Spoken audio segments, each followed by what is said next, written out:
Hey, everybody, how you doing? Well, I love that intro. It sounds like a nice 1987 sitcom series musical intro. I absolutely freaking love it. And don't ask why I was specific to 1987. It's just a number that popped in my head. There's no reason behind it. that's the Um, last year you can remember. yes, actually, it's probably the first year I remember. Um, Yeah, that's what I meant. welcome to Toilets and Titles. As it says right down there. I'm George Reed, host with my boy over over there, Justin. We're back at you with another TGIF, and boy, let me tell you what. Not only do we have big names that went down this weekend, but there's a lot of different players that are banged up, nicked up, and you would expect absolutely nothing less going into Week 8 of the NFL season. But before we jump into that, real quick, Justin, I got a couple questions for you. Uh-oh. You got any plans for Halloween? Not like very specific plans necessarily. I got a for the weekend anyway. My nephew Gavin, his dad took a kind of a nasty hit to the head with a line drive, and he's kind of down and out. He's going to be fine, but I'm helping out the family and taking the nephew to or picking him up from a basketball practice, taking him to a baseball tournament. So I'm going to have a lot of fun with him Saturday. And then our community, our little town here, I believe Saturday nights when they're handing out candy. So I'll get in my costume that our viewers already got to see the last couple episodes I was on, Argyle from Stranger Things. And I'll be handing out candy right straight out of Argyle's pizza box, which you can't see because of the green screen. I was about to say that. I'm sure it's a beautiful pizza box. That green screen, man, it Well, doesn't. Nothing. It's probably a good thing that it doesn't show because Noble Romans is not a sponsor. So, But they can be. So Noble Romans, like if you're watching, hey, yeah, hashtag Noble Romans. But Monday night, I'm hoping that a bunch of the little ghouls and goblins around here will come back for more candy, and I'll hand them some more because I really get into the holiday, the Halloween holiday. so that's what I was actually really going to ask next. Was do you celebrate? Well, not do you, but your area. 'Cause like every area is different. I know some people who are celebrating on Saturday night for Halloween. Some are doing it Sunday. Some are doing it on actual Halloween, which is Monday. So you already answered the question though, like because I wasn't sure where. Yeah, I'm with you, George. So I'm celebrating right now, buddy. Cheers. Absolutely. So, by the way, did you notice I took it down a little bit from last night? It's I got a little trimmed up today. All right. Yeah. Well, I mean, I'm kind of surprised you didn't dry shave the whole thing because you're one of those animals. I am. I do. I dry shave the neckline. I dry shave the line, but that was after the barber. Though I had to go see. Speaking of animals, we got our boy Chuck Steele in the chat. What's up, Chuck? That's a beast right there. That's not an animal. He's a beast. So let's real quick. I guess I asked you what I was doing, what you were doing for Halloween. Real quick, I'll tell you what I'm doing. Not a damn thing. I'm over to my brother-in-law's to help hand out candy, but if we don't do that, like my neighborhood, we haven't got a single trick or treater at this house in probably 22 years. Well, it's probably because you turn off all the lights and draw all the blinds and yell at the kids when they come up to the door. Listen, I could have every light on the outside of the house on. I could have every light on the inside of the house on. I could put creepy, but at the end of the driveway, I could put a sign that says free candy and still would not get a single freaking person here. Well, oh yeah, that's right. You live in Florida, so you're probably the youngest guy there. Everybody's retired. I'm getting close. I'm getting so close to being the youngest guy here. I heard we had a guy from New Jersey move down here who's 41. So just he's got me just by a year. So awesome. All right, let's jump into this real quick. I do want to remind people, follow Justin and I on Twitter. You can see our Twitter handles there, JustinFF_. Don't forget the underscore. The other guy is a creep. You can follow me at George Reed FF. I don't have an underscore because I'm not a creep. You can follow the show, Toilets and Titles, on Twitter. Also, we're doing our Fanatics giveaway still. I believe we got till the end of the month. So you got just a couple more, live shows to get in. $100 giveaway. All you got to do is, as it says down below, comment, I'm a T2T fanatic. That's all it takes. You get entered into a $100 giveaway. Hit the like, subscribe button on Twitter. Hit the like, subscribe button on YouTube. We just passed 800 subscribers on YouTube, which is a monumental accomplishment. But we are not done. We are grinding the way to 1,000, which is the ultimate goal. And then from there, we're going to try to go to 2,000 by the end of the season.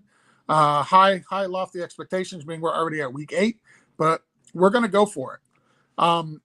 You could throw us a follow on Apple Podcasts and iTunes. You can leave us a review. We only want those 5 stars. Chuck is officially in. He's a TGIF fanatic, although I do have to check the bylaws on that because I don't know if he actually qualifies or not, but he might.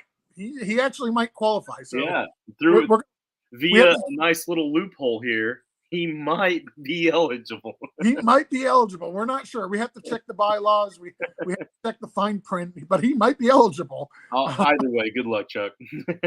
Yep. Go to our webpage, toiletstitles.com. That's where you can get all of our podcasts. That's where you can read all of our articles. I will say our articles team is crushing it. And Chuck is one of those article guys, or was, or is. He's still got a lot of articles on the site. So he's got tons of articles. His stuff is absolutely fantastic. The articles team is absolutely crushing it.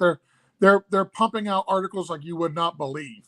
And last but not least, before we start, we have our Patreon, patreon.com/toilets-to-titles. I'm not going to get in depth on what each one does. It's there on the website. But we have 6 different levels. We have a $3 level, a $5 level, a $7.50 level, a $10 level, a $20 level, and a $1 million level. So, me and you were the only one who ever pumped that $1 million level. I don't know why. And why it goes from 20 to 1 million, I don't know, but it does. So if you want a nice steakhouse and go to a Giants and a Dolphins game on us at Toilets and Titles, join that one after the first deposit's made. Yes, absolutely. So also I wanted to mention real quick on that Patreon. It seems like we're getting a new Patreon, at least 1 or 2 every single week. So yep. It's going up and the numbers aren't going down. Like, people aren't going away. So we try to do the best we can to help take care of our Patreons. If you do join the Patreon and you see any kind of improvements or if you already have Patreon and you see any kind of improvements that you think that we need to make, or anything we need to add to the shows or anything like that, suggest it in that group chat on the Discord, and we will do the best we can to accommodate. Absolutely. We love our patrons. We appreciate you so much. Without you, a lot of the stuff that we do is really not possible. So shout out to you guys. Thank you guys very much. We really, really do appreciate you. So, injuries, Justin. I'm going to start off with one of the bigger ones so far this season. Absolutely soul-crushing. Breece Hall, if you don't know, now you know. He's got a knee injury. They suspected that he tore his ACL last Sunday. The test results confirm he actually did tear his ACL. He's done for the year. And it's not a guarantee, I don't think, that he'll actually be back to start next season. It's kind of like a wait-and-see thing. But, yeah, Breece Hall done for the year. That's coming from Robert Saleh, the Jets head coach. That one's an absolutely brutal. Like I said, we've got some big names on this list. I'm going to do the next one, and then I'm going to throw it over to you, Justin. Another guy people were hyped about, spent a lot of fab on him, Mike Boone. He's got an ankle injury. He's been put on IR. Like, it's brutal. The Denver backfield right now is Latavius Murray, Philip Lindsay, and Melvin Gordon. It is absolutely a smorgasbord of running backs. Mike Boone was the best one. They did sign Marlon Mack to their practice squad, and he traveled to London with them this week. So if you're in a super deep league, Marlon Mack is a name to keep an eye on if you got a stat to spot him. But as far as Mike Boone goes, he's done for the year. You did say Philip Lindsay. Did he go back to the Broncos? Oh no, he's not on there. I forgot. He went to He came to Indianapolis. I thought he was still with Indianapolis. That's why I he double he checked. is. Okay, so they still have Melvin Gordon, Latavius Murray, and now Marlon Mack, and that's Yep. it. So it's even worse than you originally thought. I mean, yeah. We took out another mediocre running back out of the list. So Yep. Exactly. so next up we've got I was gonna say my man Matt Ryan, but golly, for what it's worth, as a Colts fan, I firmly believe that Matt Ryan, when he was given real opportunity to do what the Colts need him to do, he actually played pretty well and did what he was needed what needed to be done. The problem is that coaching staff is not putting Matt Ryan in a position to only do what we need him to do.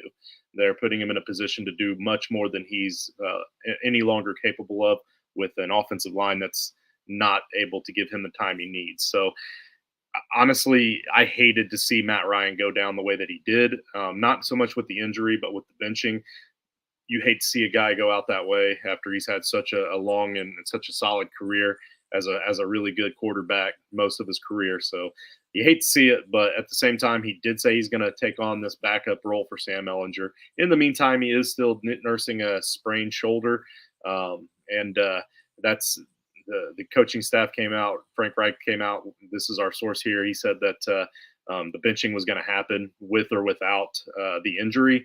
But even still, the injury's on here just so we can talk about the benching, just in case you've been living under a rock and you did not realize that Sam Ellinger is going to be the new starting quarterback for the Colts moving forward. So let me ask you this real quick, and I know this is more just injury focused than anything, but do you think at some point this season Matt Ryan will assume the starter role again, or? I really don't know, because if the coaching staff still keeps trying to make play calls the way that they need to make, or the way that they've been making them, they're going to call a lot of passing plays, and for whatever reason, not use one of the most explosive and premier backs in the NFL. If they're going to keep doing that, then they need a more mobile quarterback that can break away, and Sam Ellinger is that. Ellinger is a guy that is perfectly capable of having a 100-yard rushing game. He's probably going to get you about that in the passing game as well, maybe even an interception and a couple sacks. But he can at least get the ball moving on the ground. And if they don't want to move the ball on the ground with Jonathan Taylor like they should, then they may as well move it on the ground with their quarterback, I guess. So so if that's the case, if it looks like he adds a spark and it looks like the offense is moving a little better, and it makes it look like this coaching staff is making the right calls, even though they're still going to lose games, they're probably going to go ahead and stick with them, because they can't get their heads out of their ass to make a good decision. Sucks to be a Colts fan right now. No offense, Justin. I know you were excited at the beginning of the year. Yep, I sure was. I sure were. And then now I'm just kind of excited that we are making this change so that we can continue to lose more, so we can get a better draft pick. Anyway, I digress. I'm going to move on to DK Metcalf. He has a patellar. I'm assuming we all have a patellar, but there's wrong with his. Pete Carroll tells at the Mike Salk, SALK, at the Mike Salk, and at Brock Heward, that DK Metcalf won't need surgery. He got a great report this morning that shows that he hurt his patellar some. He heard it just a little. Metcalf is determined to practice Wednesday, but Carroll sounded skeptic. And on this update that we have here, he is being treated as a game time decision. Source there, Brady Henderson via Twitter. So I do want to let the viewers know that when we do these updates, like a little peek behind the scenes, normally Monday and Tuesday, no later than Tuesday, because I have to have a list done for the main show for Tuesday night. So I'll go through Monday and Tuesday, create this list, and then I'll do it again on Friday right before our show, and I'll do like an updated information. Just as you know, as the week goes along, we get more information on these injuries. So when you hear Justin talking about, like for example, he heard it some. He got a great report. He heard or something like that. That was just a report on Monday and Tuesday. Like that's all the information that was given. I could not find anything else on this. And then as the week went along, we got a little bit more information. So that's just a little peek behind the scenes that some of this information we're getting is coming out Monday and Tuesday, and there's really not a whole lot of information from the teams at that time. Now, for those of you, some of you less educated guys that aren't, as up to physical health as George and I, the patellar tendon works with the muscles at the front of your thigh to extend your knee so that you can kick, run, and jump. Patellar tendonitis is also known as jumper's knee. Is most common in athletes whose sports involve frequent jumping, such as basketball and volleyball. So, in other words, what we're saying here is that DK Metcalf needs to quit jumping so much. Like if he could catch the ball in stride a little better, then he would probably be able to play longer. Okay, that's the official. Yes, that is the. I did not read that off of. With that prognosis. Yeah. He got Mike Williams. He's got a high ankle sprain. And what we know about the high ankle sprain is that it's much more severe than the low ankle sprain. Yep. Typically, the high on the ankle is more severe than the lower on the ankle. I think Justin went to go get his ankle prop. Mike Williams was carted to the locker room with an ankle injury. Initial x-rays were negative, but further tests will be conducted when the team flies home to Seattle. That was as of Monday. The update we have on this from Adam Schefter is Mike Williams is out weeks, not days. He suffered the ankle injury on Sunday. Typically with the high ankle sprain, you're talking 4 to 6 weeks anyway for these athletes. Like high ankle sprain is nothing to play with. Like while you were gone, you could see the background. Justin had Tom Brady on the ground. Like I think he might have had a high ankle sprain at that time. I'm not sure. No, this is from when he tore his ACL against the Chiefs in Week 1, way back in the day. It was better times. So typically, the symptoms of a high ankle sprain is if there's an associated fracture around the ankle, patients typically won't be able to bear any weight on the foot or ankle, and often will need surgery. That is how severe these high ankle sprains can be. Is they do require surgery sometimes. Luckily, Mike Williams does not. If he did require the surgery, he would be out even longer. So we're just fortunate that it's just 4 to 6 weeks. He'll be wearing a walking boot and crutches. He still can't put any weight on that ankle. So the next one, Jamar Chase, another big. Like I said, we're just hitting you right in the mouth with these big names and Mike Boone. Jamar Chase, hairline, hip fracture, and torn labrum. As of today, Jamar Chase is not going on IR. A source told The Score. Injury specifics, I'm told the Bengals all-pro wide receiver sustained a hairline hip fracture and a torn labrum. So he doesn't have just one thing wrong with him. He's got multiple issues going on with him right now. And they're not going to put him on IR. I've heard anywhere from 4 to 6 weeks. And the Twitter doctors that I follow and the clinical surgeons that I follow, they're all saying that this is more towards the 6 weeks than the 4 weeks of an injury to recover. Now, there's also reports that Chase tends to heal from injuries a lot faster than normal people. Maybe he's Superman. I don't know. But everything I've read, this is going to be more towards 6 weeks than going to be 4. So if you got a spot on your IR, you could put him there. Otherwise, let me ask you this, Justin. Would you be dropping Jamar Chase in a redraft league? Absolutely not. The only thing that would be even close to that is if I knew that without him I wasn't making the playoffs. Like if I was that confident that I wasn't going to make the playoffs with it, I would find a team that is obviously clearly going to make the playoffs and say, hey, when he gets back, you're going to win a championship with Jamar Chase in your lineup. So let's make a trade where I get maybe a little lesser player from you, but it's still somebody I can use to get me into the playoffs, to give me a fighting chance. And you take Jamar Chase now and hold him on your bench and win the championship with him later, then at least you got a shot. So that would be the closest I would do to dropping him. But if I got a shot at the playoffs, I'm hanging on to him because he's still a difference maker. Okay. Are we ready to move on? Yeah. I was going to tell you, go ahead and get the next one. Okay, cool. So next we have Joe Arachi from the Blitz, his favorite player, David Njoku Ono. He has a if you watch the Blitz on Sunday, then you'll know what I'm talking about. He has a high ankle sprain. The Browns tight end David Njoku, who was in a walking boot and on crutches after today's game, which we obviously wrote this back on Sunday, and Baltimore suffered a sprained ankle. That, in the words of one source, isn't serious. There will be added tests to determine the full extent of the injury, but he will be okay. And the update on that one is that you may as well consider him week to week with a high ankle sprain. Adam Schefter from Twitter said that he is set to be out for 2 to 5 weeks. And Njoku is one of those tight ends where you started off the season thinking, okay, if I'm going to stream a tight end, if I'm just going to stream from week to week, it's going to be a guy like David Njoku. But he has overperformed just your standard week to week kind of streaming ability. He's done a little bit better than that. He's still not a top or a higher tier tight end, though.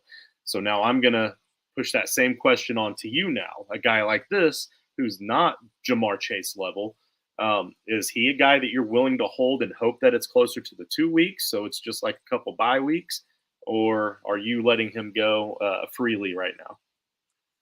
So it really depends. I don't mind dropping him, to be totally honest. It could just be 2 weeks. It could be the 5. If Right. it's more closer to that 5, that's going to put us right about week 13, which means you're holding him basically right up into the playoffs. And then at week 13, the Browns are getting a quarterback change. So it'll no longer check down Brissett. It'll be Deshaun Watson. Yeah. And I don't know the chemistry or the rapport that those two players have. Right. And I don't know how much rust Deshaun Watson's going to have on him. And you got to remember, he hasn't played a game in almost 2 years. Yeah, and then if you do hold on to him and it's after 2 weeks, it gets to be 3 weeks. You're still holding on. It gets to be 4 weeks. Now you're really wasting the spot, but now you're pot committed. And then is David Njoku going to win you a Super Bowl? So, feel free to. That's really what it boils down to is David Njoku going to be the one player that prevents you from making it to the playoffs? Like, you were streaming to begin with. So while you were lucky and hit a little bit of gold, you got a little kernel, a little nugget. Is Njoku going to be that piece that gets you to the playoffs if he's sitting on the bench? No, you intended not to have him there. You intended to be streaming. So just continue about your business and go back to streaming. Yeah, Chuck, absolutely. So the way I see this, obviously T. Higgins is the guy that gets the jump here as the de facto number one. But I think the largest jump, going from being that occasional backup slot receiver guy, getting bumped up to more of a number 2 role, because Boyd can play on the outside or the inside. So I think that Boyd is the guy that gets the largest jump, even though Higgins will still be the highest contributor here. That's mostly just because he was already the higher contributor. I think the gap between Higgins and Boyd becomes a lot closer. So for sure, hang on to that. Steve, I'll let John know, but like I said, I think you've capped out. But we do appreciate you watching at least, and also reminding us to bring it up to the viewers again. I am a T2T fanatic. In the parentheses next to that, you would put your Twitter handle. So thanks again, Steve, for the support. What do we have next? We've got Dalton Schultz, and I believe that's still me, the Cowboys tight end, Dalton Schultz, who tweaked his knee again and again and again and again. He's like an Energizer Bunny with that knee. They say he's fine, but this one's way too dangerous, guys. This is Tom Pelissaro of Twitter giving us the update that we've been getting every single week. This is a PCL sprain. Evidently, he can continue to keep playing on it, but we can see that he cannot continue to play at 100% effectiveness for what the tight end Dalton Schultz can do. We've also noticed that in the plays that he's out, it's been kind of a tight end by committee there in Dallas. A lot of different tight ends getting a lot of different looks and a lot of different catches. You can't really trust any of the Dallas tight ends right now. If you drafted Dalton Schultz high in You have no other options. He's still better than streaming because, I mean, he's at least out there most of the play, so that opportunity is there. So you've got to keep playing him if you can't trade to get a better tight end. So good luck with it. I think that's gonna be a headache all season long, just like it was with Zeke Elliott last season. So far this season with Schultz, it's one of those things where it's death, taxes, and Dalton Schultz injured. Those guarantees. And Steve, I agree, it's BS. I could argue on your behalf if you'd like me to, sir. Just go ahead and let me know. I can answer for that. Yes, Steve wants you to argue on his behalf for sure. I know he does. Next, we got Daniel Bellinger. He's got an eye fracture. Giants tight end Daniel Bellinger might need surgery on a fracture near his eye socket, suffered in Sunday's win over the Jaguars. Head coach Brian DeBall said at a Monday press conference that Bellinger will be having that operation. So we went from he might need surgery to he's needing surgery. And it really another great quote from Brian Daboll was he said all he said after the game was his eye did not look good. I mean, it was obvious too. There was blood and everything. Like it was. And I was watching that game live when it happened. Mm-hmm. Like the defender did get his hand in his face mask, right? Like that happened. Yeah. But I didn't think he got him in there hard enough to fracture his eye socket. Like, right. This tells you, like, even the smallest, like, little thing can do severe damage. And this guy is fragile. He is. That was from Josh Alpier via Pro Football Talk. Next one I'll talk about, and then I'll throw it back to you, Justin, is going to be Russell Wilson. He's still got his lat tear and hamstring. Broncos head coach Nathaniel Hackett, which I don't know how much longer I'm going to have to be able to say that, said Russ Wilson will start Sunday in London versus the Jaguars. So congratulations, London. We love you so much. We're sending you Russell Wilson and the Jaguars. That's brutal, man. That's brutal. I think you have a way of like seeing all of my lineups because you tossed it to me earlier whenever we were talking about Matt Ryan. Which I know that I had a lot of shares of him going into the season because I was able to get him so late. But for some reason, you seem to know that I have a lot of shares of Zeke Elliott, and I'm probably not going to want to have to talk about this one either. But Zeke Elliott, knee injury. I knew you had Zeke in at least one league because a couple of weeks ago we were going back and forth between Zeke, Pollard, and somebody else. And had you started Zeke or Pollard, you would have had a better opportunity than starting the guy I told you to start. Yeah. So I actually kind of like it better this way, because right now Zeke Elliott is trending as doubtful with his knee injury. And to be honest with you, I hope they shut him down for a couple of weeks. Let him get right. Let him get better because they didn't shut him down last season. They had him play on it all season, and it never got better, and it showed. So if they shut him down, everywhere I have Zeke, I have Pollard because, I mean, even though I wanted to take the risk on Zeke, I wasn't stupid. I took the insurance. But before I move any farther, we have Ellicottville Brewing Company, a blueberry wheat ale. I don't know how well you can see that with my oh yeah, you can see it if I put it right in front of me. But this beer is absolutely delicious. I know you're not a sponsor, but I'll send you an email tomorrow. Matt, I've got my Smart Water. They're not a sponsor either, but it's very delicious water. It's a vapor distilled water and electrolytes for taste, purely balanced. So it's called Smart Water. Is it working, buddy? What do you think? I think it's keeping you from being dumb. How about that? You're far from dumb. So, all right. So he's trending towards doubtful for week 8. If he doesn't go, you fire up your Pollard. If he does go, you fire up your Pollard. I think even though since he's trending towards doubtful, if he is out there, hopefully they're going to be smart enough to limit his touches and use him as a decoy and let Pollard take on more of the workload. So that's where I stand on the Zeke Elliott thing. Van Jefferson is supposed to return. The man. Van Jefferson is supposed to return this week. The Broncos have activated him. And Cam Akers as a non-injury, will not play again. And the trade deadline's coming up. Like I think on November 2nd, if I remember right. Is it That is second or correct. fourth? Yeah, the second. Okay, so we're looking at 5 days, 5 more days for them to try to trade Cam Akers, and there's options out there, but they've already said that he will not play again as a Ram. So that helps me with a side bet with my brother-in-law in my home league.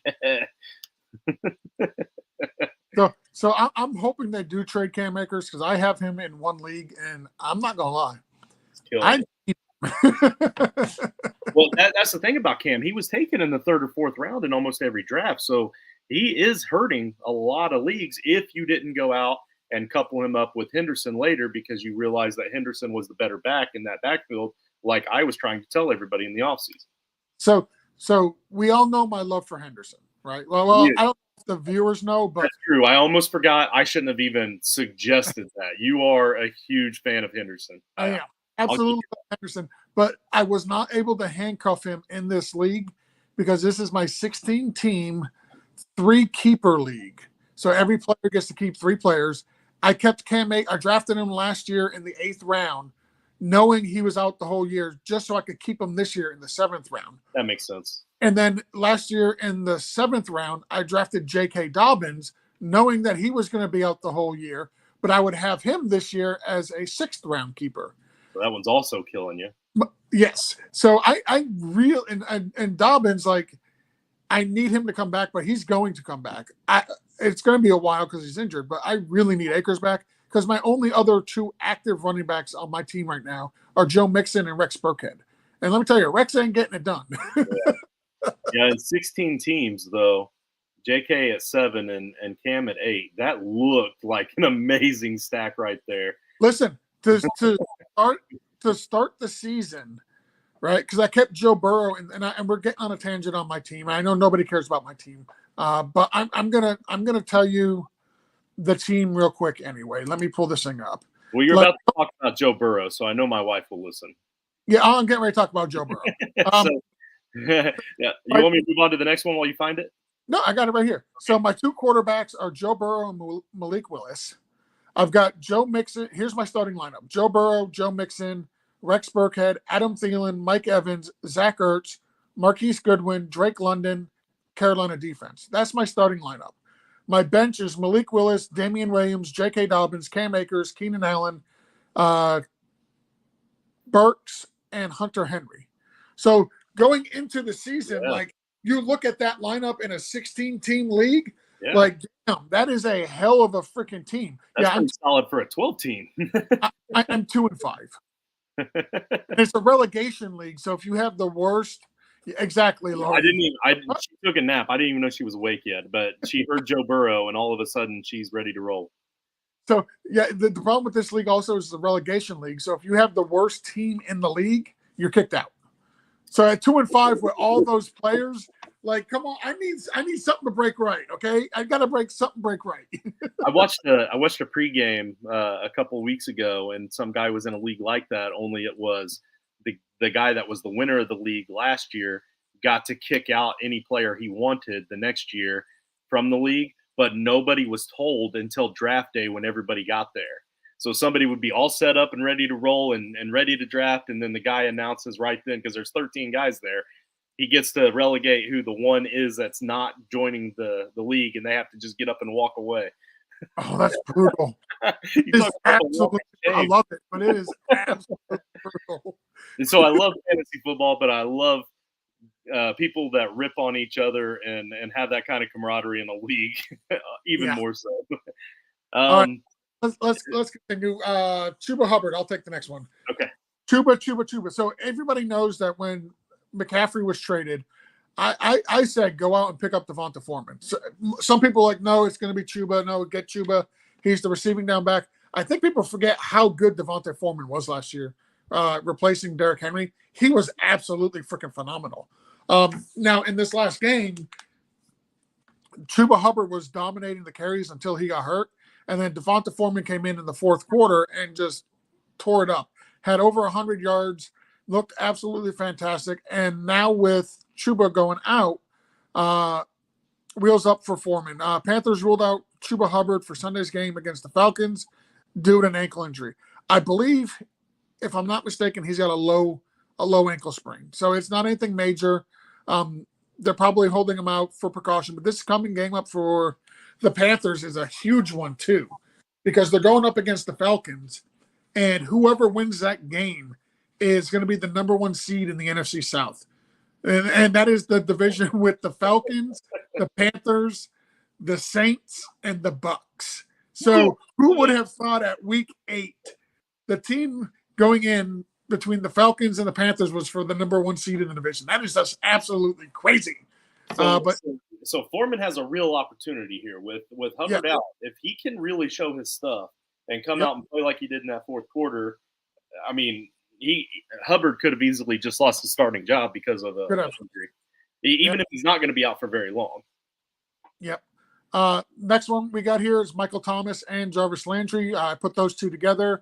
We're not going to spend very much time on them. They're both out. They've been out for like the last 3 or 4 weeks. So no status change on them. They were ruled out, so I threw it on the list. I'll do the next one as well. Allen Lazard. He's dealing with a shoulder injury. Green Bay Packers wide receiver Allen Lazard is potentially set to miss the Week 8 matchup against the Bills, which is a huge game for these two teams. Lazard said this week versus Buffalo is probably a no-go, but he's not concerned that it's a long-term issue. And then our update that we got on this is Green Bay ruled out receiver Allen Lazard for Sunday night's game in Buffalo, and that's from Rob Dembowski on Twitter. Good job, Rob. Go ahead. So before I forget, we want to bring it up again, $100 gift card for the T2T Fanatic. Just type in the comments, I'm a T2T Fanatic. Put in parentheses your Twitter handle so we know how to get a hold of you, and you will be entered to win a $100 gift card to fanatics.com for authentic NFL gear and apparel. Yeah, so sorry. With Lazard being out, like, Green Bay doesn't have a whole lot of weapons on that offense. Randall Cobb, don't forget, he's out as well. Yeah. So it's going to be. I mean, they did get Sammy Watkins back, so you got Sammy Watkins, you got Romeo Doubs, and I think Christian Watson should be back soon as well. So there's. Well, I think Watson was back last week, wasn't he?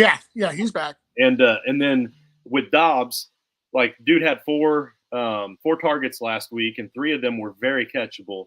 And he dropped 2 of them, like, obviously dropped, but the other one wasn't counted as a drop, but it was also catchable. I don't know what's going on with that dude, because he should have had a lot more opportunity, and he would have had he caught 2 or 3 of those first ones. But Rodgers wasn't even looking at him in the fourth quarter. He's like, son. Like, if you're not going to catch that ball, I'm not throwing it to you. So that one hurt. Rodgers is very finicky about who he trusts. And if he's throwing you these passes and you're wide open and you're dropping them, like, he's just going to do exactly what you said. He's not even going to look your way. Like, you're just going to go out, run your routes. That's fine. I'm not throwing you the ball because you're not going to. Yeah, he would rather throw the ball 20 times to Aaron Jones before he'll throw it deep to you once. Let's see. James Conner has some ribs. Again, I believe we all have ribs, but his are hurt. Cardinals running back James Conner is out Sunday versus the Vikings due to a rib injury, according to Adam Schefter on Twitter. So, so where are we at with this backfield? Because they've had injuries in and out the entire season so far. Who is in and who is out? Do you know? I know that Benjamin will be starting again this week. He is back and healthy and getting the start again. Okay. Yep. He'll be playing. He's scheduled to start. So you got Benjamin as your RB1. I'm waiting for ESPN to load here, and it just did. Darrell Williams is questionable. I'm not expecting him to be back this week either, and that will leave Keontae Ingram, who had a very decent game last. Yeah, that's what I was trying to get at. I'm seriously wondering if Keontae Ingram isn't going to get a lot more opportunity this weekend, even with back, just to see what he's got. See how well he can run against the ones in multiple games, back-to-back games. He may be able to play him into some play himself into some serious playing time Yep. after another good showing this weekend. So if you've got an extra roster spot, like a lot of people like to hold on to, like let's say I'm playing a guy this week that needs a tight end or a defense, and I'm holding on to an extra tight end and defense just so we can't start him. Come Sunday morning, I'm going to drop them and pick up a random running back because you never know when the starter will get hurt, and now that guy's going to be a stud. This guy is a guy, if he's available come Sunday morning, you need to pick him up because if he shows out on Sunday, he's going to play himself into a lot more playing time. Or if Eno gets hurt or Darrell Williams gets hurt again, both are very possible in that offense. Again, more playing time. So the positives are there a lot more than hanging on to a second string tight end for another week. So just a little bit of a piece of fantasy advice there. I know, again, this is an injury show. We are doing really bad about just sticking to the injuries. But we got DeAndre Swift next. He's set to return. DeAndre Swift is set to come back.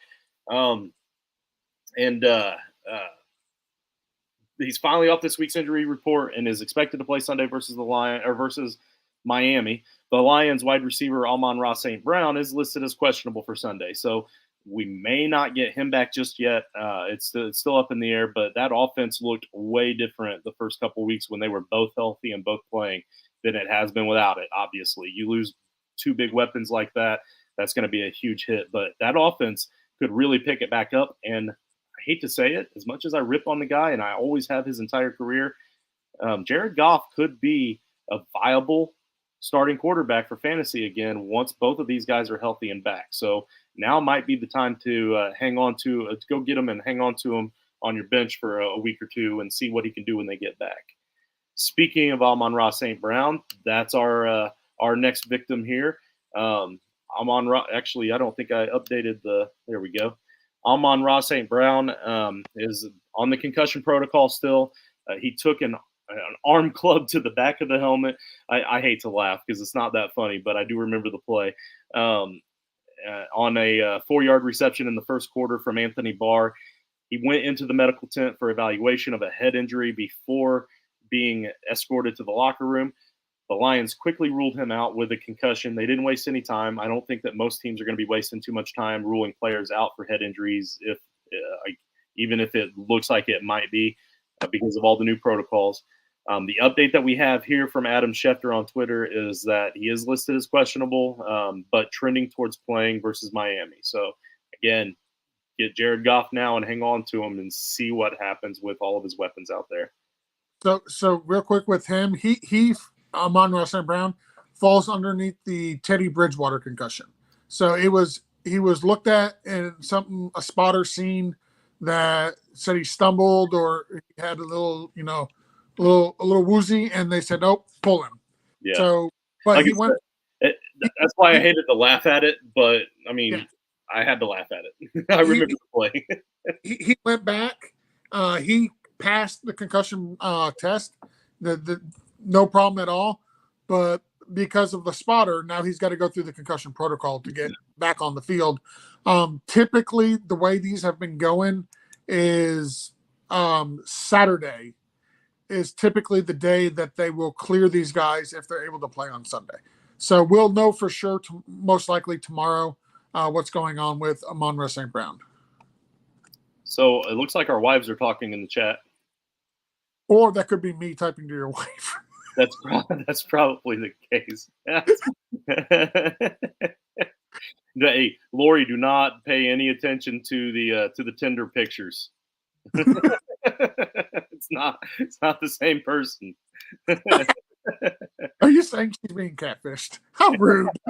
I'm just saying I wouldn't put it beyond you. Let's see. We have James Conner on here twice.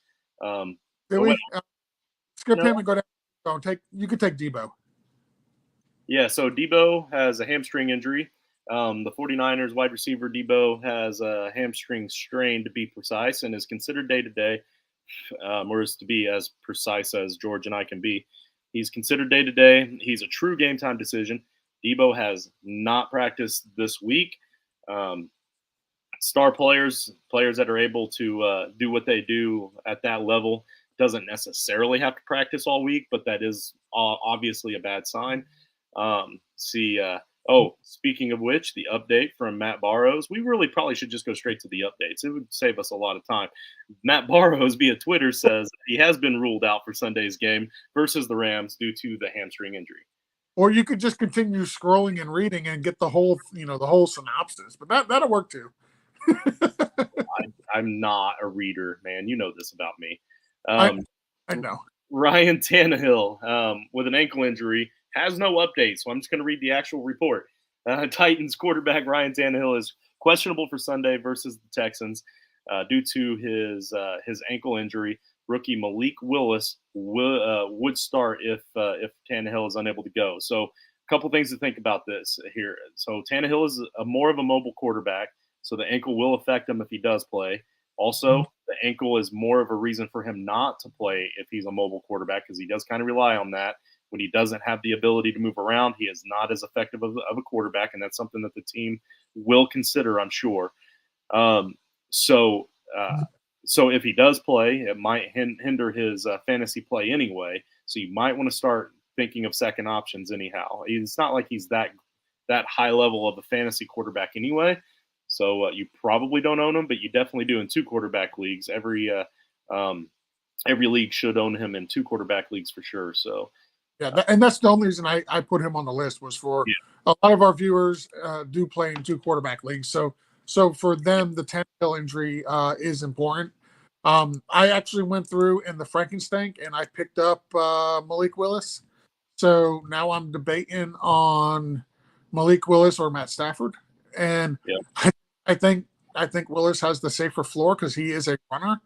He's a freak athlete, and there's not a whole lot of tape on him. Which typically when these quarterbacks come in, if there's not a lot of tape and they are decent, they tend to do pretty decent the very first week because, like I said, nobody has tape. They don't know their tendencies or anything like that. So I'm debating there. But, well, he's playing the Texans too, so it wouldn't really matter if they had tape on him. This is true. Next, we have Gus Edwards. He's got a hamstring. I have 2 of those. I bet he's jealous. Yes, Harley, you got some hamstrings too. You got 4 of them. That's my dog. So the last 3, well, the next 2 actually, I put on here. These guys were injured in last night's game, so they got about 10 days before it becomes really fantasy relevant. But Gus Edwards, he did leave the game last night with a hamstring injury.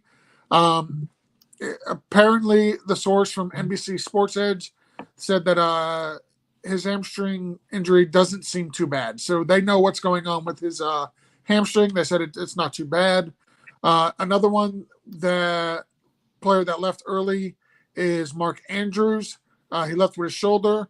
Jim Harbaugh says Andrews' shoulder issue is not serious, which is good, being that he is one of the only 2 consistent tight ends you can trust in fantasy. That source is also NBC Sports Edge. And I'll let you get the flu game. Oh, okay, cool. So I've got Devontae Adams here. Raiders wide receiver Devontae Adams missed practice for a second straight day while battling what sources describe as a bad flu. There's optimism he'll be over it and ready to go Sunday versus the Saints, according to Tom Pelissaro of Twitter. That's the thing about Devontae Adams. He's one of those stars I was talking about earlier. He does not have to practice all week to play. This situation is a little different than an injury. If you don't practice all week because of an injury, you are more likely to be out, like Debo is. If you don't practice all week because of an illness like the flu, and you're actually, physically able to play on Sunday, you're going to play on Sunday because, that's just how it is. So it's not an injury that's going to cause it to get worse if he plays or anything like that. So he'll play, and since it's Devontae Adams, you're going to start him no matter what. Yeah, especially against the Saints, where they're not going to have Marshawn Lattimore. He's been ruled out for who have IDPs. Wheels up with Devontae Adams in that one. Real quick, the reason I put this one last is because I wanted to point something out. Like we had just wrapped up the week 8 of TGIF, right? This is the week 8 for TGIF, and Devontae Adams is out with the flu.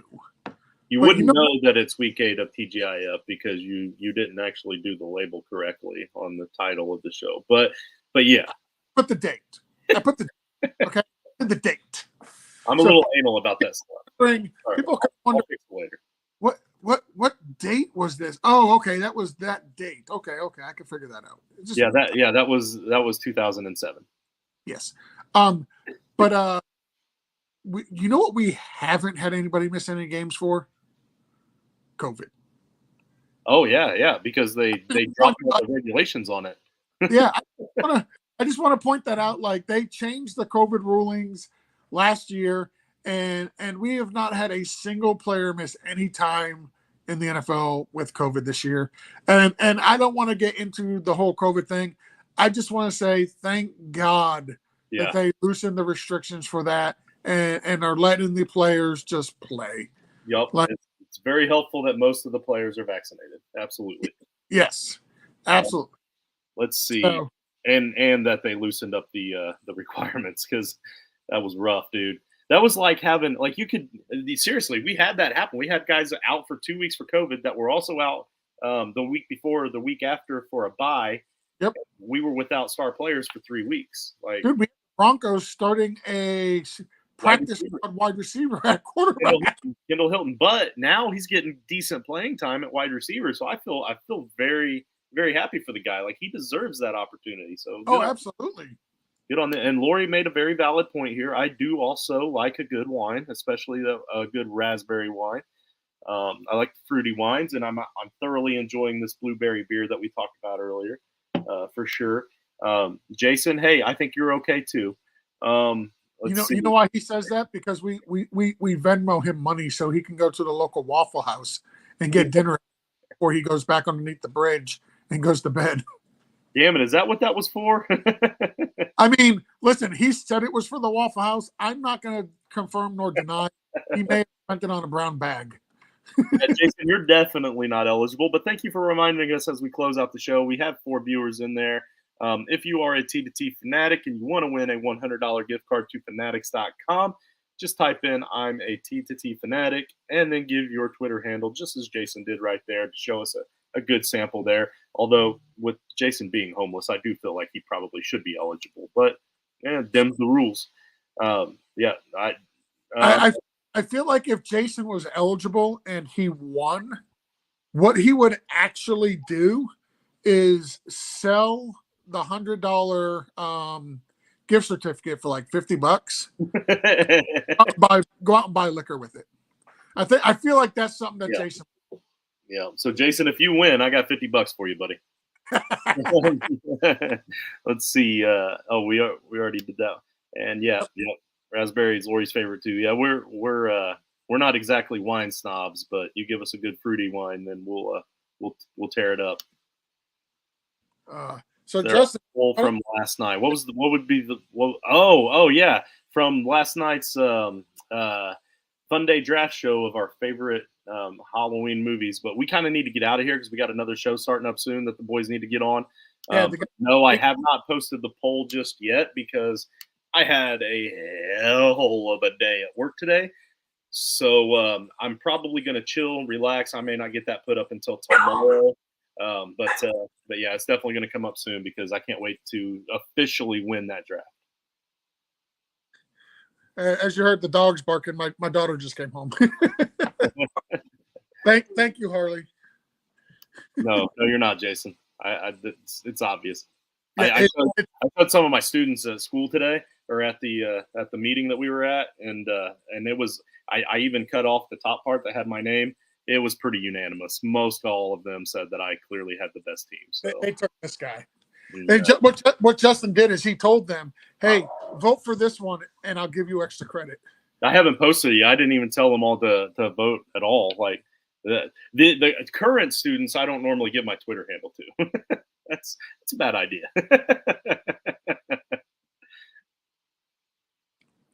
All right, Justin, take us out. Let's get out of here. So Nino and Jared, absolutely. They got a big show tonight. They got your boy Jay Rich is on, and somebody else I forget, but they got a big show coming up.